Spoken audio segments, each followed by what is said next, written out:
Good morning everyone. इससे पहले हमने देखा था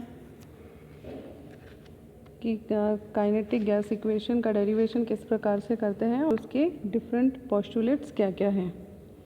हम ये सब जानते हैं कि पूर्ण आदर्श गैस वह गैस होती है जो बॉयल तथा अन्य गैस नियमों का पालन करती है। लेकिन जब रेनॉल्ट और एमिगट ने कई गैसेस पर एक्सपेरिमेंट किए तब उन्होंने देखा कि कोई भी गैस पूरी तरह से बॉयल के नियम का पालन नहीं करती है। इस प्रकार गैसें पूर्ण आदर्श गैसें नहीं होती हैं। हम यहाँ वन बाय वन देखेंगे कि गैसें विभिन्न नियमों से विचलन किस प्रकार से दर्शाती हैं।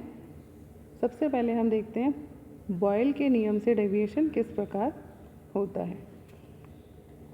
इस ग्राफ में पीवी के विभिन्न मानों को विभिन्न गैसों के लिए दाब के अगेंस्ट प्लॉट किया गया है। इसमें जो डॉटेड लाइन है वो आइडियल गैस के लिए पीवी और पी की वैल्यू को दर्शा रही है तथा अन्य जो सॉलिड लाइंस हैं वो nitrogen, carbon dioxide, methane, hydrogen तथा हीलियम गैसेस के लिए पीवी और पी ग्राफ को शो कर रही हैं। बॉयल के नियम के अनुसार प्रेशर बढ़ने पर पीवी का मान स्थिर होना चाहिए, लेकिन इस ग्राफ में हम देख रहे हैं कि हाइड्रोजन, हीलियम और नियॉन गैसेस के लिए जैसे जैसे पीवी का मान बढ़ रहा है उसी तरह से जैसे जैसे प्रेशर का मान बढ़ रहा है पीवी की वैल्यूज़ भी बढ़ रही हैं। इसी प्रकार nitrogen, carbon monoxide, carbon dioxide और मीथेन के लिए प्रारंभ में प्रेशर के साथ पीवी का मान कम होता है और मिनिमम तक पहुंचने के बाद फिर वो प्रेशर के साथ बढ़ना शुरू हो जाता है। तो यहाँ पर हम देख रहे हैं कि इस कर्व में हमें एक डीप नज़र आ रहा है जो मिनिमम पर जाकर के फिर से बढ़ने लगा। आइडियल बिहेवियर से जो डेविएशन है इसे हम कंप्रेसिबिलिटी फैक्टर के रूप में दर्शाते हैं, जिसे Z से शो किया जाता है। संपीड़ितता गुणांक के कंप्रेसिबिलिटी फैक्टर को इस प्रकार से परिभाषित किया जा सकता है। यह किसी गैस के लिए पीवी तथा आदर्श गैस के लिए पीवी के मान का अनुपात होता है। हम ये जानते हैं कि आदर्श गैस के लिए पीवी का मान RT के इक्वल लिखा जाता है। सो हम पीवी आदर्श गैस के लिए पीवी के स्थान पर RT अगर हम रखें तो equation Z is equals to PV upon RT होगी for 1 mole of gas. For n mole of gas compressibility factor Z will be equals to PV by nRT। आदर्श गैसों के लिए Z का मान 1 होता है और प्रेशर पर निर्भर नहीं रहता है। Under non ideal conditions Z की वैल्यू 1 से डेविएट हो जाती है। नीचे दिया गया ग्राफ ये दर्शा रहा है कि किस प्रकार प्रेशर बढ़ने के साथ साथ कंप्रेसिबिलिटी फैक्टर का मान भी परिवर्तित होता है।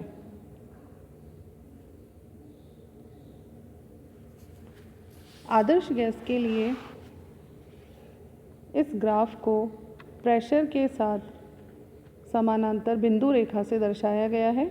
इससे यह पता लगता है कि आदर्श गैस के लिए सभी दाबों पर Z का मान 1 होता है। हाइड्रोजन और हीलियम गैसों के लिए सभी दाबों पर Z का मान 1 से ज़्यादा है, अर्थात हाइड्रोजन और हीलियम गैसें आदर्श गैस की अपेक्षा कम संपीड्य होती हैं, कम कंप्रेसिबल होती हैं।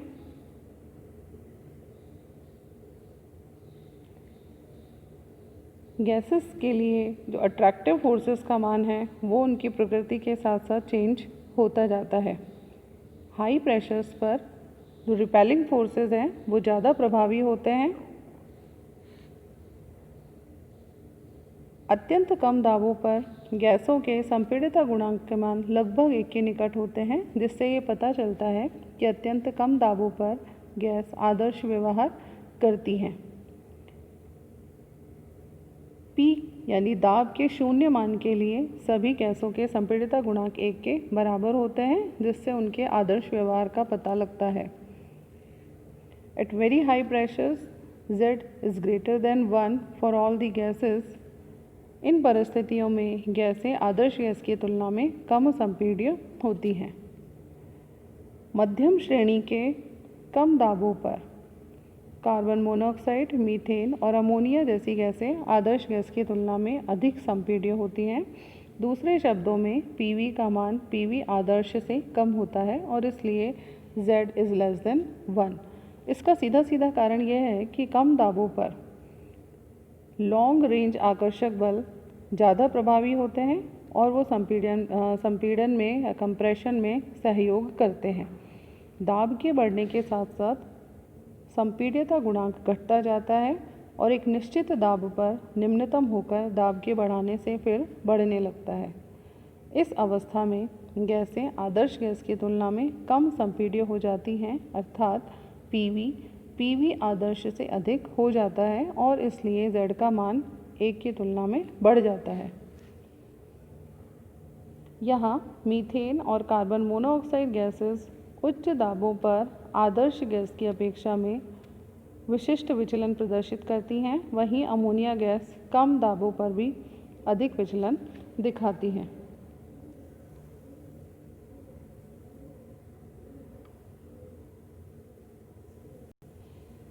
बॉयल टेम्परेचर क्या होता है? आदर्श व्यवहार से विचलन पर हम ताप के प्रभाव को देखेंगे। विभिन्न तापों पर नाइट्रोजन गैस के ZP ग्राफ को इस नीचे दिए गए फिगर में दिखाया गया है।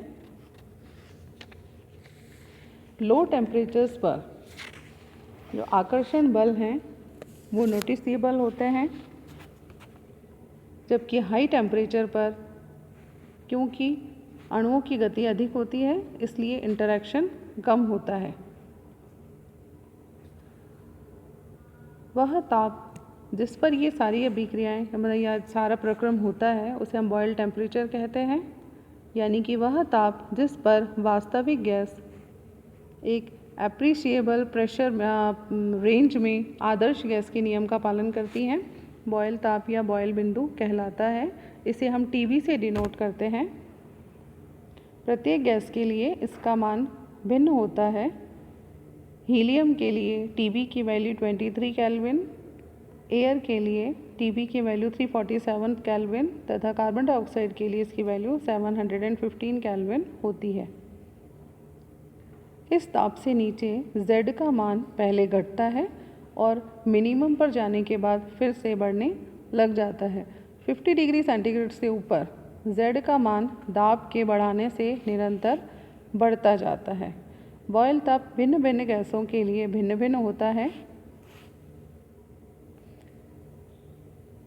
सभी गैसें अपने अपने बॉयल ताप के नीचे एक समान व्यवहार दर्शाती हैं।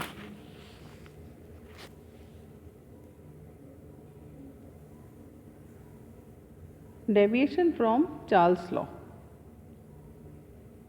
चार्ल्स और गैलुसैक ने बताया कि गैस के एक निश्चित मास के लिए स्थिर दाब पर टेम्परेचर बढ़ने पर आयतन का मान भी बढ़ता है तथा टेम्परेचर कम करने पर या कूलिंग होने पर आयतन का मान कम होता है।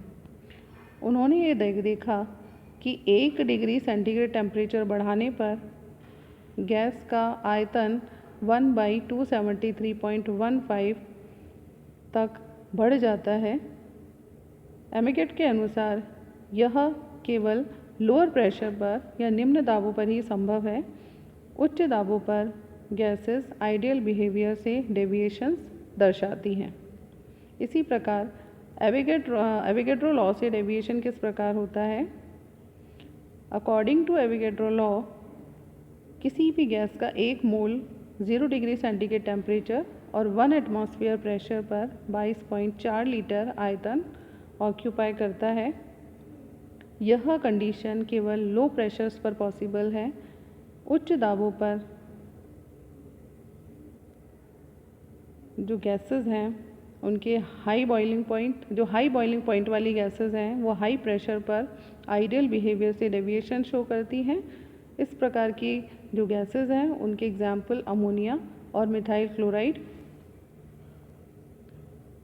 ये एवोगैड्रोस लॉ से डेविएशन शो करती हैं एट हाई प्रेशर। अब इन सब का क्या कारण है? आइडियल बिहेवियर से डेविएशन के क्या कारण हैं, इन्हें हम यहाँ डिटेल में देखेंगे। सबसे पहला बिंदु, गैस के संपूर्ण आयतन की तुलना में स्वयं गैस के अणुओं का आयतन उपेक्षणीय होता है। ये हमने जो काइनेटिक गैस थ्योरी है उसके पोस्टुलेट्स में देखा था। ताप और दाब की साधारण स्थिति में यह कथन लगभग सही माना जा सकता है।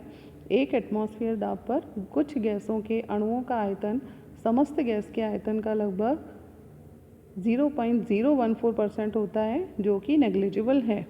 लेकिन यदि दाब बढ़ा दिया जाए या ताप कम कर दिया जाए तो गैस का आयतन कम हो जाता है, किंतु अणुओं के आयतन में कोई परिवर्तन नहीं होता।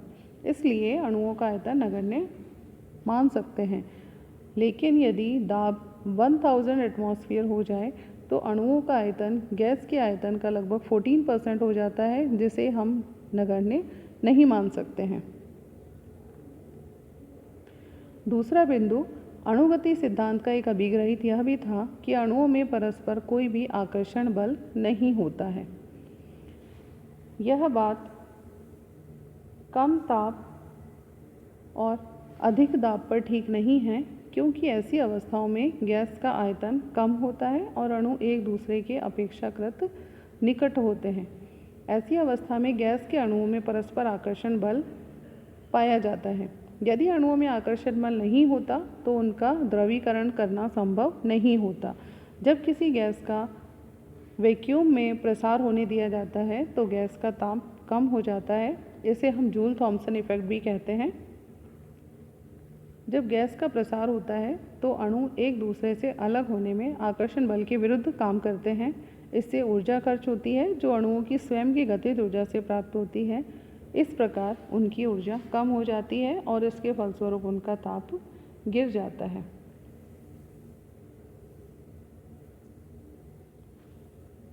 इस प्रकार से ये दो एग्जाम्पल हैं जो ये दर्शाते हैं कि अणुओं में आकर्षण बल पाए जाते हैं।